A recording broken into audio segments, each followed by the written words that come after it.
fat activists versus reality, apparently, they're not getting along. I think reality and fat activists are going to fist fight.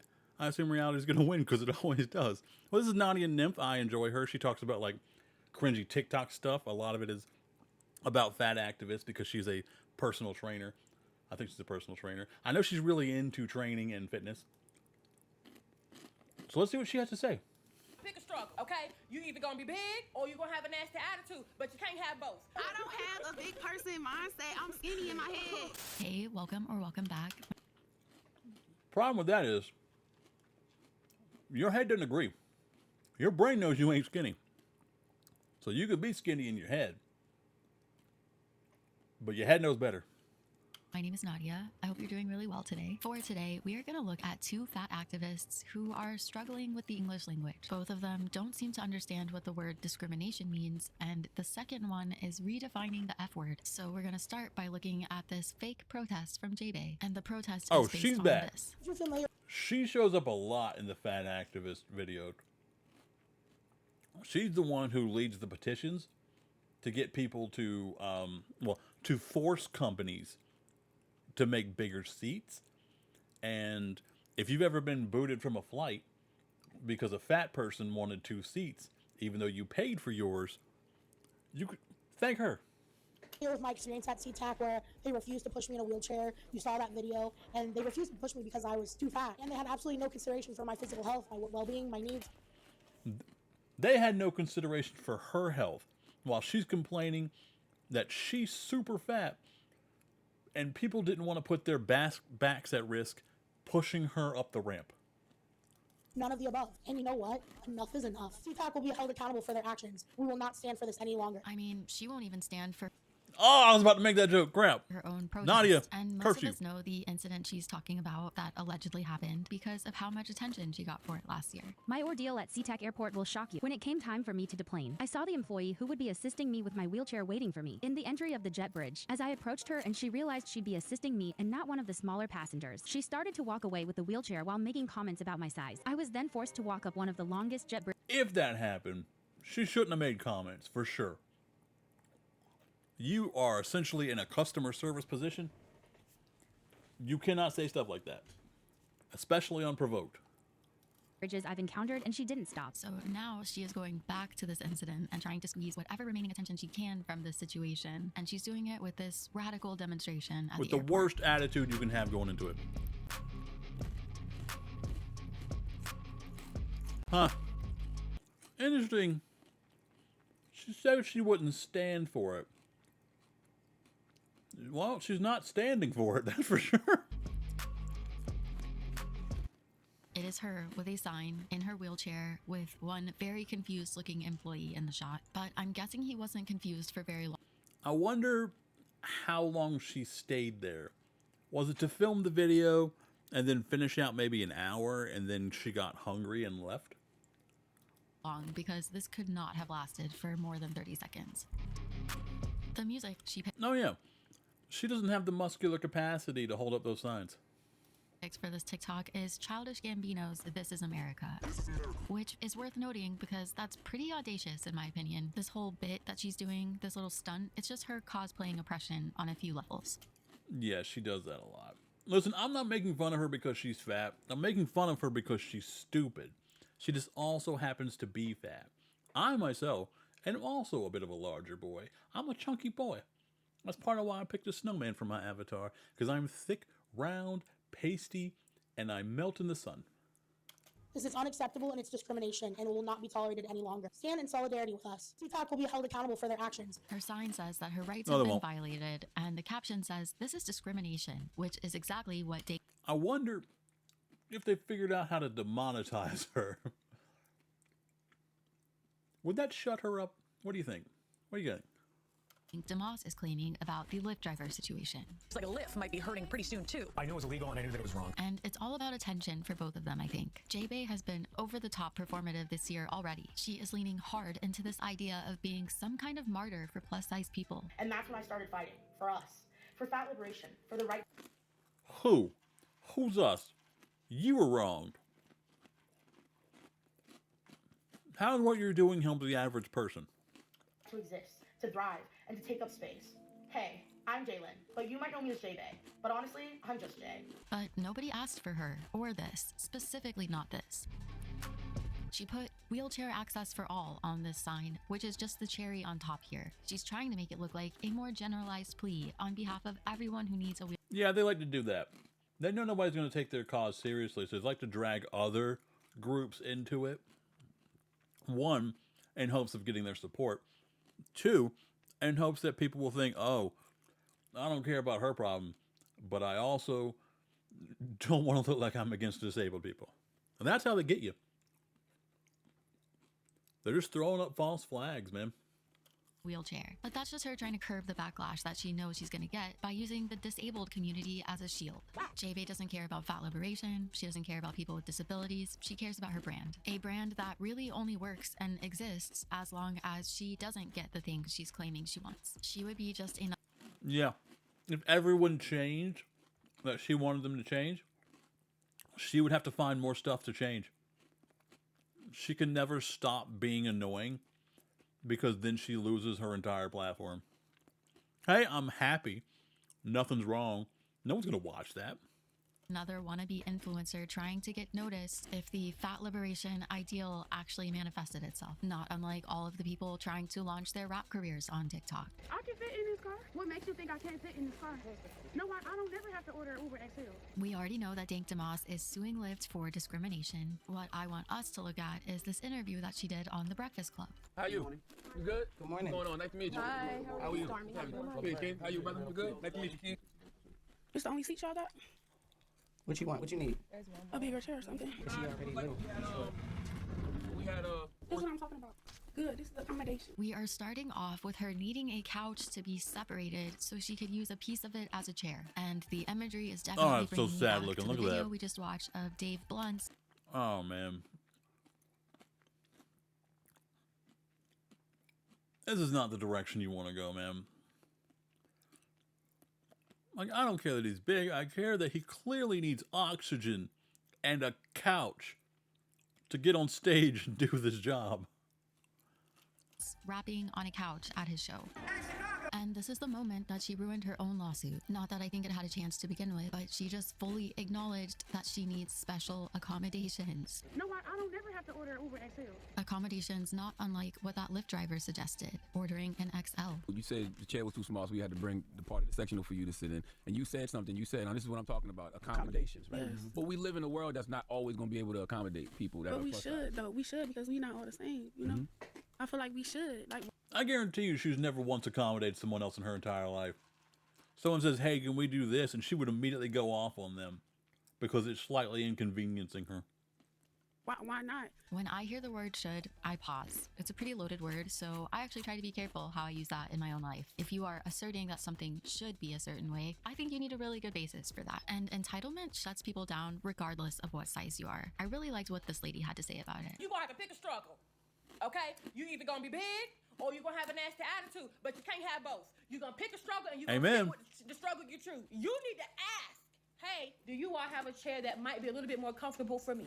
But instead, you went in there with her nasty attitude. You act like you are entitled to every fucking thing because everybody around you has normalized making all of these special accommodations for your ass. But that ain't how it works. I don't think that's how it works either. And honestly, we need more of that woman's energy in the world. But when people keep it real and just confront people with reality, they get accused of traumatizing them. When they describe things accurately, they get accused of using slurs.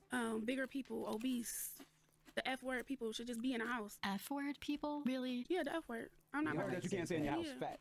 You don't like it. Oh! I'm not saying that word. This is actually a big part of the issue right here. Regardless of whether we say fat, plus size, obese, she is dangerously overweight. You can't, like, she's clearly trying to make it other people's problem so she doesn't have to think about that she made it her problem.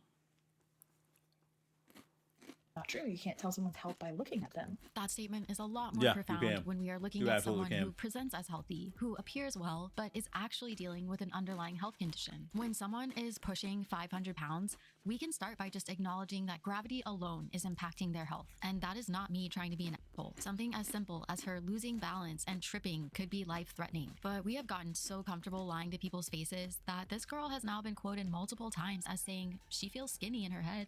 Like I said in the interview, I don't have a a big person head. Like, I don't have. No, for real, y'all. For real, no, look. I don't have a big person mindset. I'm skinny in my head. I'm skinny. Like, my body right now, Doesn't matter. it's like my mind don't know that I'm this big.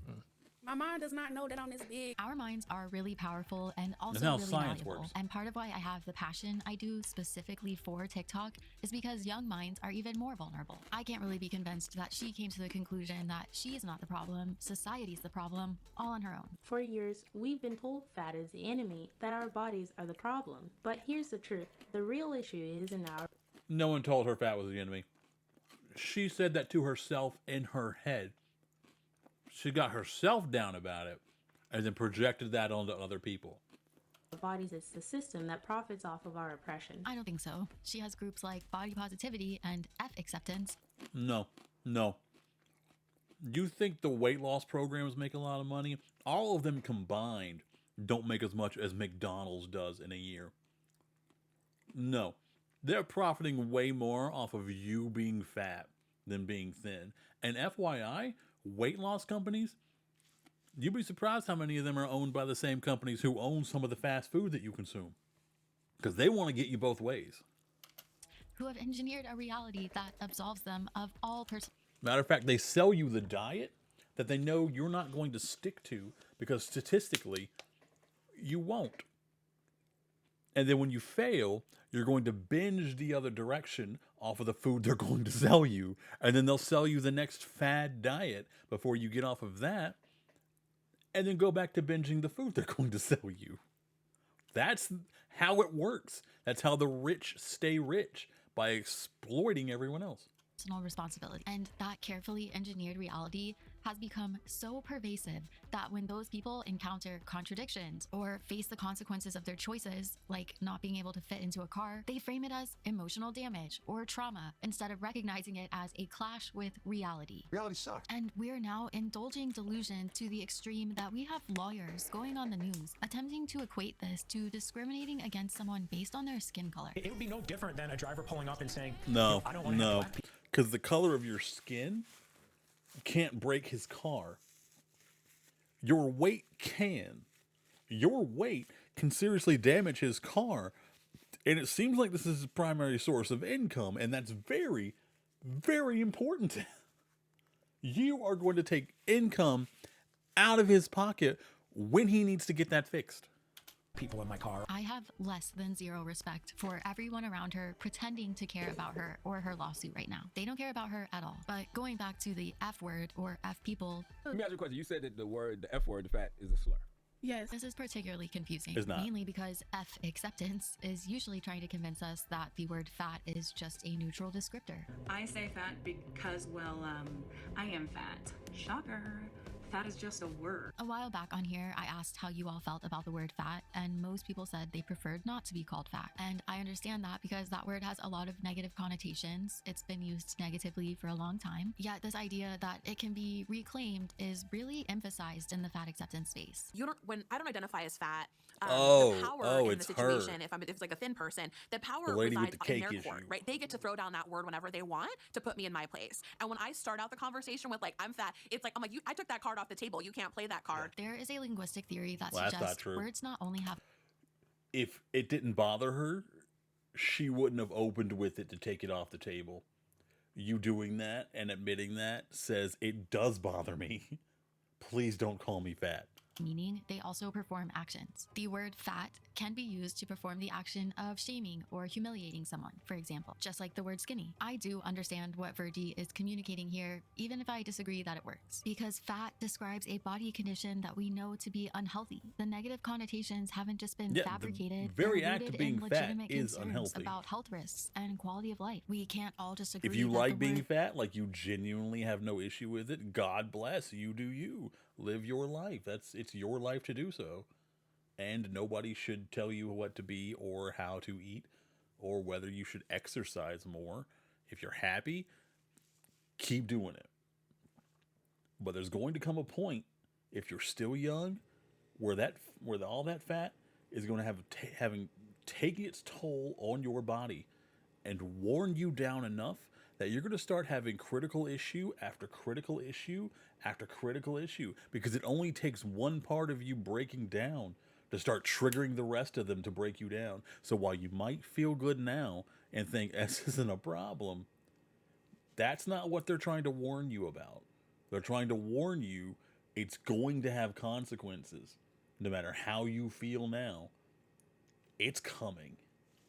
Disease is now a positive thing, and then free ourselves of the consequences of that disease. Stop using the word obese or obesity, especially if you're talking about a fat person. If you want to talk about a fat person, you can call them a fat person, a person of size, a plus size individual, etc.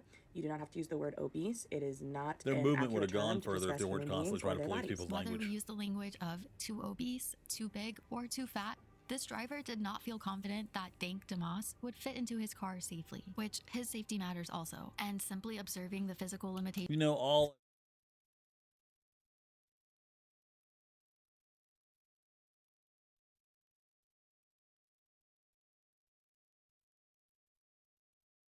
this is the same as being racist, or I forgot where I was because I don't know how long I accidentally muted myself. But I haven't heard anybody talk about the car being his main source of income in any of the videos I've watched. And that's kind of important because any good lawyer will immediately bring that up, because that's how he makes his money, and he can't risk it for someone who's dangerous for the car. Of the world that we are all a part of is not the same thing as discriminating against someone. And BS like this just makes it that much harder to have actual discrimination taken seriously in the future. You played yourself. Thank you for making it here to the end with me. If you are still here, Love with you, me, I want to Nadia. know what you think about all of this. Is the F word a slur? Is physics discrimination? Let me know what you think down below. Don't It's forget physics to give the video a like and discrimination. I've never heard of that, but I live with the day someone says it. Dadgum, it's physics discrimination. Yikes. Run away from that person as quickly as possible. Anyway, this has been Nadia Nymph. She is intelligent. She has a very soft voice, so it's easy to listen to this. Listen about stupid people on TikTok from someone who's telling you in a very pleasant way. Also, as you can see, gorgeous. Yeah, TikTok, fat acceptance, health, weight loss. That's what she focuses on. So if you liked her stuff, go give her a sub. If you liked my video, give me a sub. Leave a comment down below if you thought anything I said was too harsh or not harsh enough. Hopefully there's no not harsh enoughs. I know we can all get really tired of these types of people, but being mean to them isn't going to solve anything. It's just going to cause them to retreat further into their bubble and make their problems worse. And we want them to get better. Hope you have a great one. Stay safe, stay hydrated, and stay away from the fast food. That's how they get you. Mwah.